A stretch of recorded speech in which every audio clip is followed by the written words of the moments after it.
আমাদের channel subscribe করুন আর পাশের বেল আইকনটি প্রেস করুন। স্যার, সকালবেলা একটা হিন্দি বই দেখলাম, বইটার নাম মেলা। বইটার নাম যদি মেলা না হয় ঝামেলা হয়তো, খুব ভালো হতো। কেন রে? কেন রে মানে বইটা আপনি দেখেননি? না, বইটাতে একবার দুবার মেলা, বাদ বাকি ফার্স্ট মেয়েটা গেলে পুরোটাই ঝামেলা।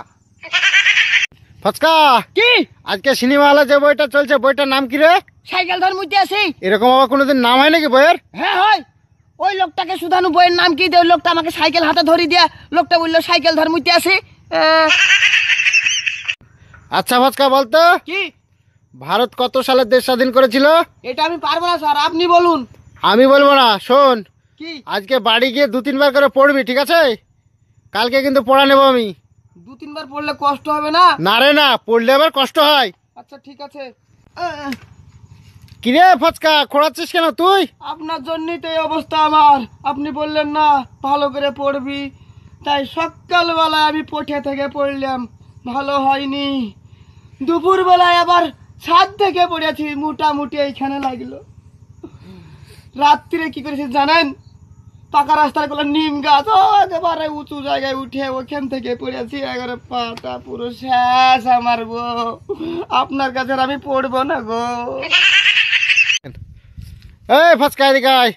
আদেশ করুন হুজুর। আমি তো মিথ্যে কথার প্রতিযোগিতা ছেড়েছি, বুঝলি? হুম তো সবাই সব রকমের মিথ্যে কথা বলছে। ধর, হুম কেউ বলছে ধান গাছে গম ধরেছে, হুম কেউ বলছে আম গাছে কাঁঠাল ধরেছে। হুম। তো তুই একটা মিথ্যে কথা বল, তোরটাও শুনি কেমন ধরা লাগে। আমি আর আপনাকে মিথ্যা কথা বলবো না, সত্যি কথা বলছি।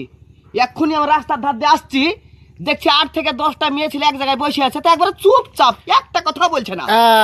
এই কথাটা হলো আসল মিথ্যে কথা, বুঝলি? কেন? তার কারণ মেয়ের এক জায়গায় থাকলে যে চুপচাপ থাকে, আমি বিশ্বাস করবো না, বুঝলি? এই খোকা, শোন, কি আর একদিন তুই চায়ের দোকানে ওরকম জঘন্য কাজ করলি কেন? কিরকম জঘন্য? আমি নয়তো আগে থেকে মাটির ভাঁড়ে চা খাই, চাটা খেয়ে ভাতটা ফেলে দিলাম, তুই তো একটা ভালো কাচের গ্লাসে চা খাচ্ছিলি, তা আমার দেখা দেখি তুই কাপটা ফেলে দিলি কেন? ও ওই কথা। আচ্ছা আচ্ছা আচ্ছা, কথাটা হলো বুঝলেন। আমি ভাবছি হয়তো চা খেয়ে এক গিলাস ফেলে দিতে হয়, আপনি ফেলে দিলেন, ওই জন্য আমিও ফেলে দিলাম আপনার দেখা দেখি। ফচকা, কেলো তুই পড়াশোনা কতদূর করেছিস রে? সব ছেড়ে ছুড়ে দিয়ে এখন এইটে পড়ছি। ভালোই তো, পড়াশোনা ছেড়িস না। হ্যাঁ, আরে স্যার আমি বলছি এইটে পড়ছি। আরে ভালোই তো বলছি, তুই পড়াশোনা ছাড়বি আরে না? স্যার আমি এইটে পড়ছি। 8 মানে? মানে আপনি থামুন না, দেখাচ্ছি।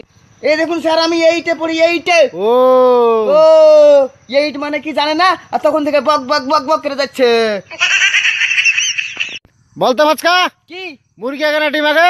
এটা তো পুরো জলের মতো পরিষ্কার প্রশ্ন স্যার, সবাই তো জানে স্যার। ডিম পেছনে আর মুরগি আগে। তা কি করে রে? মুরগি কি ডিম সামনে দিয়ে দেয় না পেছন দিয়ে দেয়? দোকানদার সাহেব, ও দোকানদার সাহেব, কেলো? বলছি আপনার দোকানে চা আর পান পাওয়া যাবে? যাবে। আচ্ছা ঠিক আছে, 20 কেজি চা আর 20 পুন পান দেন তো আমাকে। 20 কেজি চা আর 20 পুন পান কি করবেন গো? ওই ধানে দিব, সবাই বকাবকি করছে আমার ধানে নাকি চা পান দেওয়ার মতো বয়স হয়ে গেছে, ওই জন্যে। ওই ফচকা, কি রে? এই পৃথিবীতে সুখী মানুষ কারা রে? যারা ভিখারি তারা। কেন রে? কেন রে মানে? আমরা চা রাইন দিয়ে ভিডিও করিয়া টাকা চাইলে 10,000 টাকা পকেটে ঢুকাইতে পারছি না।